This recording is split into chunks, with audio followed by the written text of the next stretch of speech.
भेलखी नहे सासु है दूराही से करत बिरहन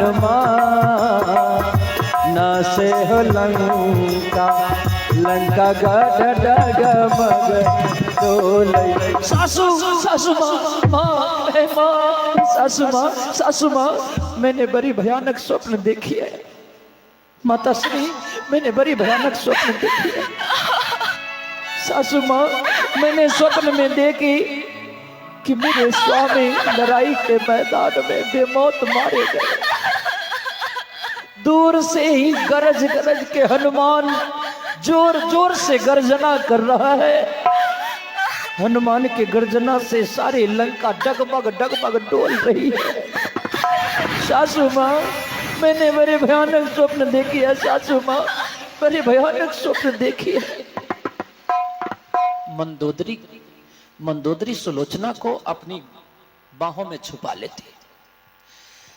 सुलोचना से कहती नहीं बेटी, तू सधवा नारी है, तू सुहागिन है, और किसी सुहागिन स्त्री को रात को अपने पति के बारे में ऐसा नहीं सोचना चाहिए। तेरा सुहाग अमर है बेटी।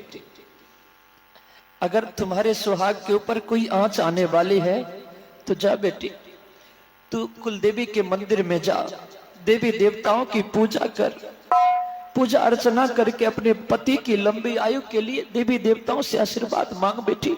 जाओ बेटी, जाओ पूजा कर। सुलोचना सवेरे उठी, जल्दी जल्दी से धज के तैयार हो रही है। और इधर लखनलाल जी और मेघनाद एक दूसरे से भिड़े हुए। मेघनाद जब कोई बाण चलाता है लखनलाल जी के ऊपर तो लखनलाल जी मेघनाद के बाण को बीच में ही काट देते। बीच में ही मेघनाद के बाण को काटते और फिर लखनलाल जी बाण चलाते तो मेघनाद के शरीर में बाण धंसा देते। लड़ाई लड़ते लड़ते लड़ते लड़ते जब मेघनाद का शरीर जर्जर होने लगा, मेघनाद सोचा अब इसके साथ हंसी मजाक करने से कोई फायदा नहीं है, अब इस लखन का प्राण लेने में ही फायदा है, प्राण ले लेना चाहिए। मेघनाद रथ पर सज के तैयार हो गया, धनुष को हाथ से रथ पर रख दिया और आंख बंद किया। तन मन वचन कर्म सबको एक किया, हृदय पर काबू करते हुए, इंद्रिय को वश में करते हुए, आत्मा को संतुलन बनाते हुए मन से आह्वान किया, मंत्रोच्चार किया। मन से मंत्रोच्चार करते ही मेघनाद के सामने एक अग्निबाण जो आग बरसाता हुआ, चमकता हुआ, गरजता हुआ अग्निबाण मेघनाद के सम्मुख प्रकट हुआ।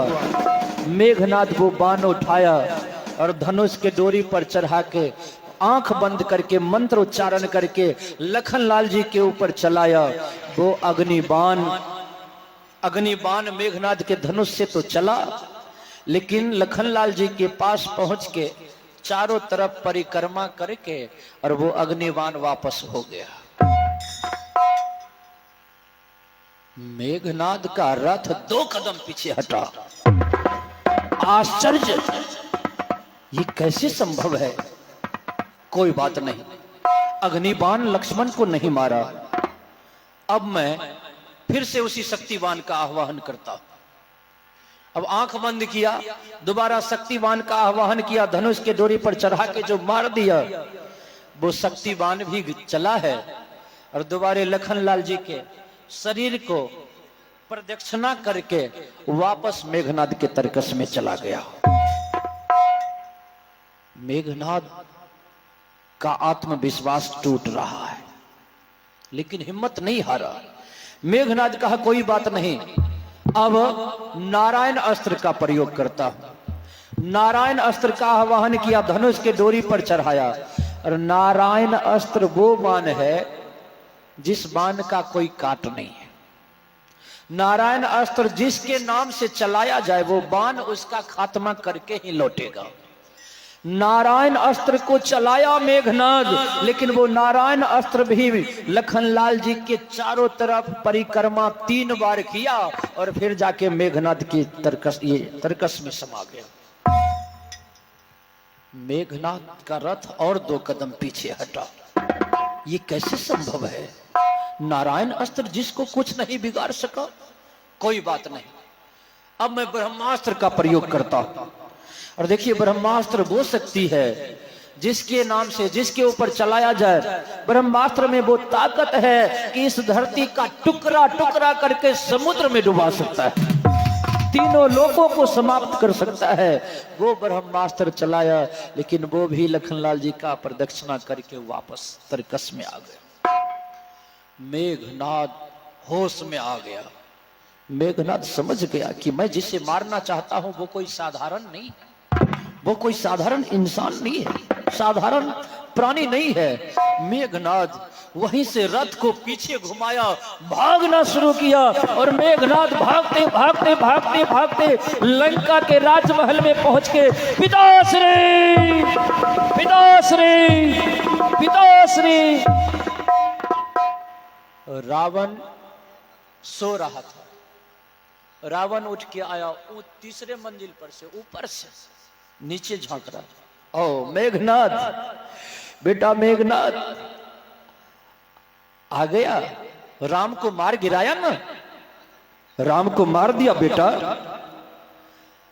लक्ष्मण को मार दिया ना। मेघनाद कहा, पिताश्री प्राणिपात पिताश्री, क्षमा चाहता हूं पिताश्री, मैं राम को नहीं मार सका पिताश्री, मैं लक्ष्मण को भी नहीं मार सका। क्या? राम लक्ष्मण दोनों में से किसी को नहीं मारा? हाँ पिताश्री। तो फिर लड़ाई के मैदान से भाग के आए हो? मेघनाद, रावण के यश को कलंकित कर दिया तुमने। कहा, पिताश्री मैं भाग के नहीं आया हूं पिताश्री, मैं लड़ाई लड़ते लड़ते लक्ष्मण में एक अद्भुत शक्ति को देखा। लक्ष्मण कोई साधारण प्राणी नहीं है पिताश्री, साक्षात नारायण का अंश है लक्ष्मण। मैंने उसके ऊपर नारायण अस्त्र चलाया, वो नारायण अस्त्र भी लक्ष्मण का परिदक्षिणा करके वापस आ गया। अग्निबाण चलाया, वायव्य अस्त्र चलाया, पशुपत अस्त्र चलाया, सारे अस्त्र प्रदक्षिणा करके वापस मेरे तरकस में आ गया। पिताश्री मैं भाग के नहीं आया हूं पिताश्री, मैं आपको समझाने आया हूं। क्या है पिताश्री? संभव हो सके तो आप भी जाइए राम के शरण में, जाइए पिताश्री, सीता को श्री राम के हवाले कर दीजिए पिताश्री, और राम के शरण में चले जाइए, आपकी जिंदगी बच जाएगी पिताश्री, आप जीवित रह पाएंगे। अगर ऐसा नहीं करते तो राम के हाथों हमारे वंश का कोई रोने वाला भी नहीं बचेगा पिताश्री, सारा वंश विनाश हो जाएगा, क्योंकि राम और लक्ष्मण कोई साधारण योद्धा नहीं है, वो साक्षात नारायण है। मेघनाद बाप को समझाया ना, रावण के पूरे शरीर में आग लग गया। कहा, मेघनाद मेघनाद, एगो तुम ही बचा हुआ था हमको समझाने के लिए। अरे तू लड़ाई के मैदान में लड़ते लड़ते मर जाता तो अच्छा प्रतिष्ठा पाता, मरा नहीं और पीठ दिखा के भाग के मेरे पास जान बचाने आ गया। जाओ मेघनाद, दोबारा अपना ये शकल मुझे दिखलाने नहीं आना। मेघनाद कहा, पिताश्री मैं तो आपको समझाने आया था, आपके हित के लिए, नहीं माने तो कोई बात नहीं पिताश्री, मैं जा रहा हूं पिताश्री। इस मेघनाद का अंतिम प्रणाम स्वीकार कीजिए, क्योंकि लड़ाई के मैदान से मैं लौट के आने वाला नहीं हूं, मैं मारा जाऊंगा पिताश्री, इसलिए आपको अंतिम प्रणाम करता हूं। अंतिम प्रणाम करके मेघनाद लौट चला। और इधर लखनलाल जी मेघनाद का प्रतीक्षा कर रहे हैं कि शायद पीठ दिखा के भाग गया। तब तक में मेघनाद वो धनुष और बाण लिए हुए रथ को दौड़ाता हुआ चला जा रहा है। देखा जाए, कहा है कवि ने कि सज धज कर जिस दिन मौत की शहजादी आएगी, सज धज कर जिस दिन मौत की शहजादी आएगी, ना सोना कम आएगा ना चांदी आएगी, ना सोना कम आएगा ना चांदी आएगी।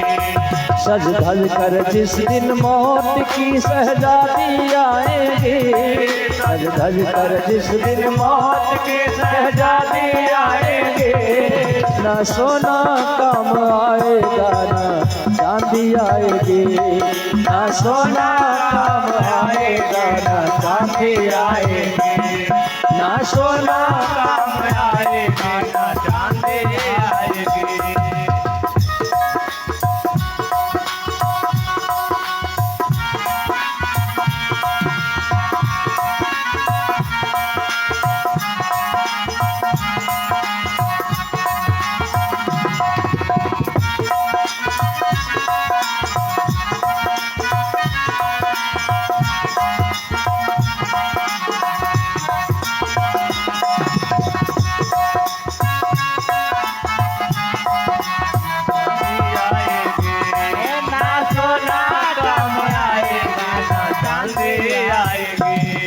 छोटा सा तू कितने बड़े अरमान है तेरे, मिट्टी का तू सोने के सब सामान है तेरे।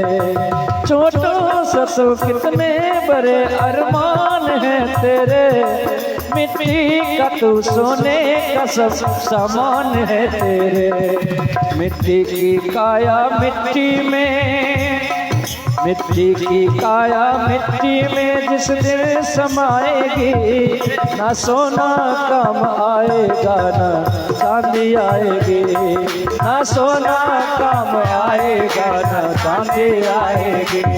सज धज कर जिस दिन मौत की शहजादी आएगी, सज धज कर जिस दिन मौत की शहजादी आएगी, ना सोना कम आएगा ना चांदी आएगी, ना सोना कम आएगा ना चांदी आएगी, ना सोना कम आएगा ना चांदी आएगी, ना सोना कम आएगा ना चांदी आएगी। मेघनाद का मौत, मेघनाद का प्रतीक्षा कर रहे थे। दोबारा जो मेघनाद गया लड़ाई के मैदान में, लखनलाल जी ने पहला बाण चलाया, मेघनाद का दाहिना भुजा, दाहिना हाथ काट के हवा में उड़ा दिया। मेघनाद का दाहिना हाथ कटा, वो दाहिना हाथ हवा में उड़ते उड़ते उड़ते उड़ते सुलोचना उधर पूजा की डाली सजाई, पूजा की थाली सजा के, धूप आरती जला के, फूल अक्षत चंदन सिंदूर और दीप जला के पूजा करने जा रही थी। फूल वाली डाली हाथ से छूट के जमीन पर गिर गए। अब शगुन हुआ, थाली में जो दीप जल रहे थे वो दिया बुझ गए। अब शगुन हुआ, सुलोचना घबरा रही है। तब तक में हवा का एक झोंका आया और आकाश मार्ग से मेघनाद का कटा हुआ हाथ सुलोचना के अंगना में धड़ाम से गिरा। अब कटा हुआ हाथ गिरा, सुलोचना देखी, अरे ये हाथ तो मेरे स्वामी का है। हाथ से थाली छूट के जमीन पर गिर गई। दौड़ के हाथ के पास पहुंची, स्वामी स्वामी स्वामी स्वामी स्वामी स्वामी, क्या किया स्वामी? इस हाथ को देख के मेरे हृदय को यह तसल्ली नहीं हो रही है कि ये मेरे पति का हाथ है। दुनिया में कोई ऐसी शक्ति नहीं जो मेरे पति का उंगली पकड़ सके, लेकिन ये मेरे पति का हाथ काटने वाला कौन हो सकता है? कौन हो सकता है?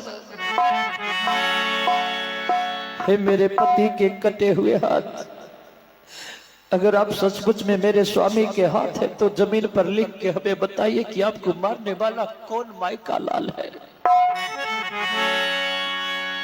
वो कटा हुआ हाथ,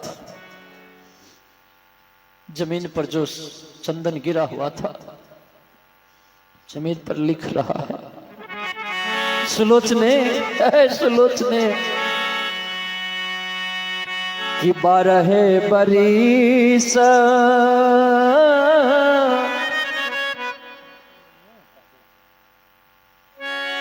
अन्न निंदते जल से तिरिया, त्रिया मोहन देखबे कल की नहे।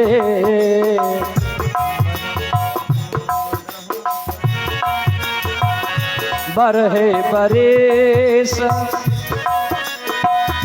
अन्न निंदते जल से तिरिया, तिरिया मोहन देखबे कल की नहे। सती है होना के हाथे भेल, हमरो मरा ना से रन के खबरिया लिख लो है। साथी है होना के हाथे भेल, हमरो मरा ना से रन के खबरिया लिख लो। सुलोचना, हे देवी, मुझे ये वरदान था कि धरती पर का वही वीर मुझे मार सकता है जो 12 बरस तक अपने पत्नी का मुंह नहीं देखा हो। मुझे वही मार सकता है जो 12 बरस तक अन्न नहीं खाया हो। मुझे वही मार सकता है जो 12 बरस तक नींद नहीं लिया हो, सोया नहीं हो। मुझे वही मार सकता है जो 12 बरस तक अन्न जल का त्याग किया। और ये सारी गुण श्री राम के छोटे भाई लक्ष्मण में विद्यमान है। सो हे सुलोचने, लक्ष्मण ने मेरा उद्धार किया, लक्ष्मण के हाथों में वीर गति को प्राप्त हुआ हूं। जो ही लिखा न हाथ, सुलोचना एक बार राग जमीन पर त्राम से स्वामी स्वामी स्वामी स्वामी नहीं स्वामी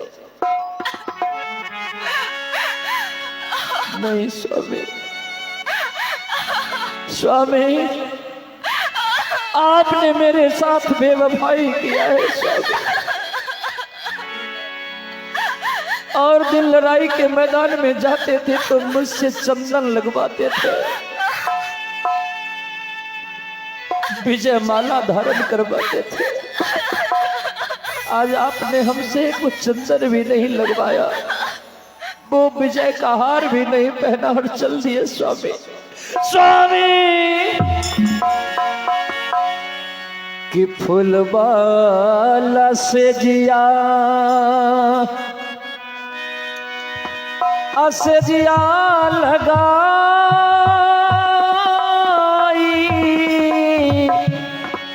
के पिया,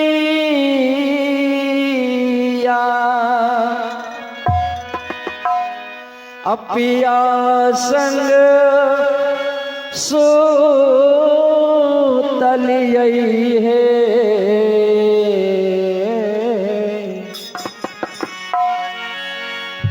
सखिया है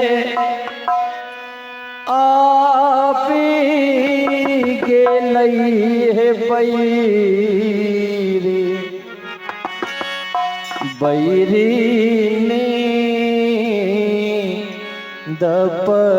परदेसिया छोरी के भागिए गेलई है। ए सखिया है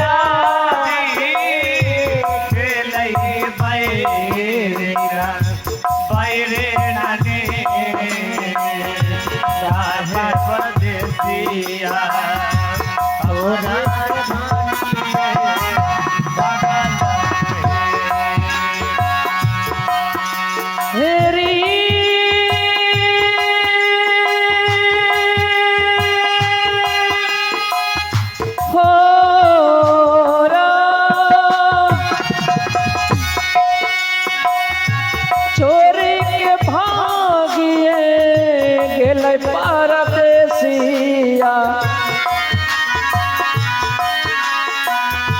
चोरी के भागिए गेलै हे सखिया है आपे गेलै हे बैरे ने परदेसिया चोरी के भागिए गेलै हे ए सखिया है गेलै हे बैरे ने परदेसिया चोरी के भागिए गेलै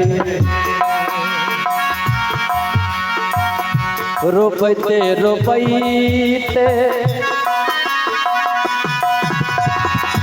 नैना भेल धान धरी से नैना नैना नदिया बहलै से नैना नदिया बहलै हे सखिया है पिया मोरा है भेल डुमरी के फूल परदेसिया छोरी के भागिए गेलै हे सखिया है पिया मोरा है भेल डुमरी के फूल परदेसिया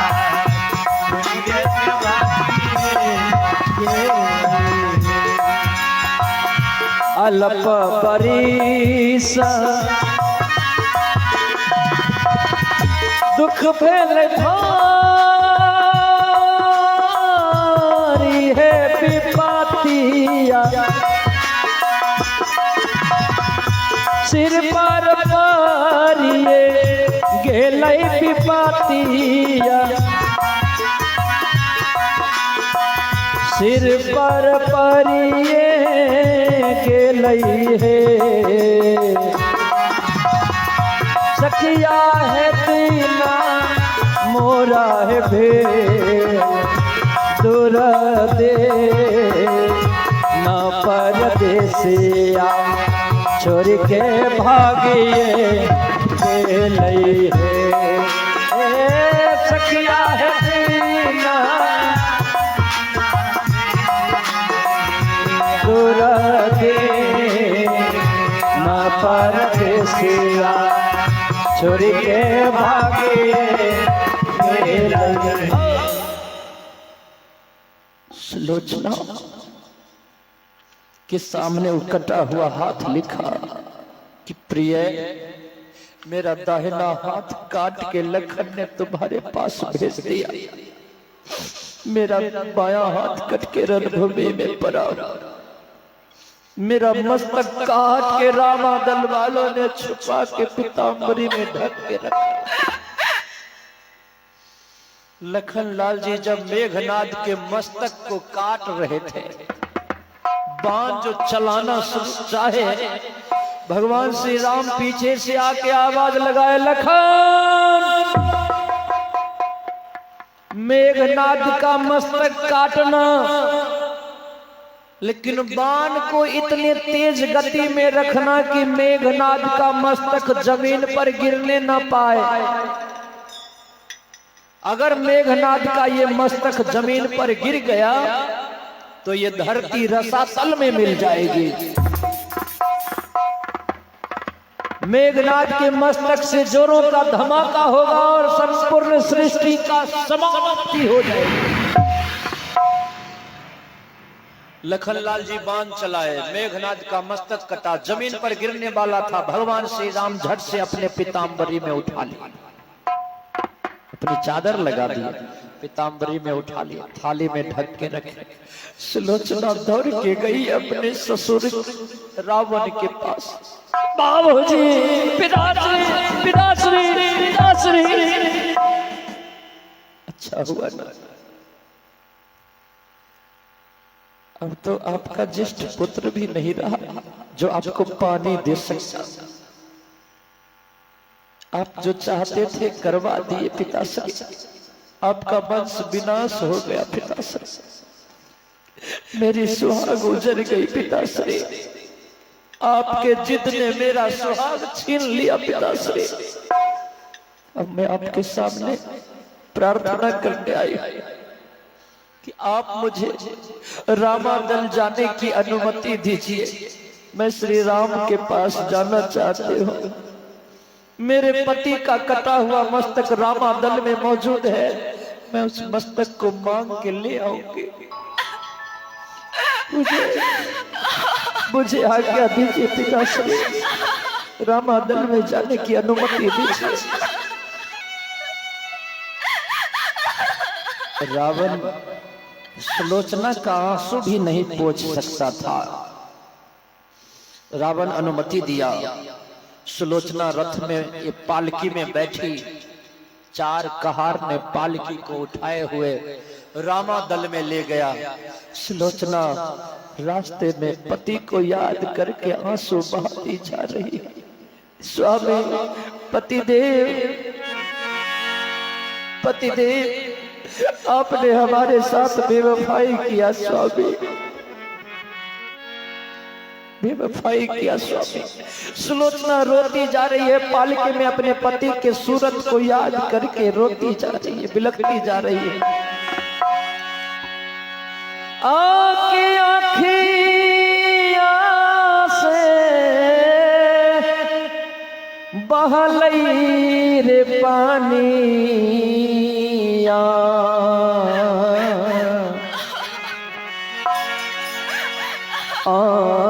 चरवा भी गई है सखिया। आँखिया से बहलई रे पानिया,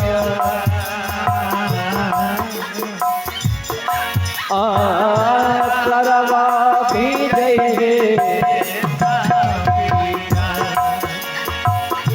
कैसे हमें भूला पाई, कैसे हमें भूला पाई, कैसे हमें भूला पाई, कैसे हमें भूला, कैसे हमें भूल पाई हो दैबा, कैसे हमें भूल पाए हो दैबा। स्वामी के हो सूरतिया, कैसे हमें भूल पाए हो दैबा। स्वामी के हो सूरतिया। स्वामी, स्वामी, स्वामी। पति से बिछुड़ने का गम क्या होता है? सुलोचना दर्द बयान करती हुई पालकी में बैठी हुई जो ही रामादल पहुंचे, सुग्रीव, जामवंत, अंगद, नल, नील सब देखा। अरे वो देखो पालकी आ रही है। ओह, लगता है रावण का बड़का बेटा मारा गया न। रावण डर के मारे हमारी माता सीता को वापस भेज दिया। लगता है हमारी माँ को ये सब राक्षस छोड़ने आ रहा है। तब तक में पालकी नजदीक पहुंचे। पालकी से सुलोचना जो ही जमीन पर उतरी, सारे रामादल वाले हक्का बक्का रहे। कौन हो? कहे जी मैं सुलोचना हूं। कहां आई हो? मेरे पति का कटा हुआ मस्तक रामादल में है। मैं अपने पति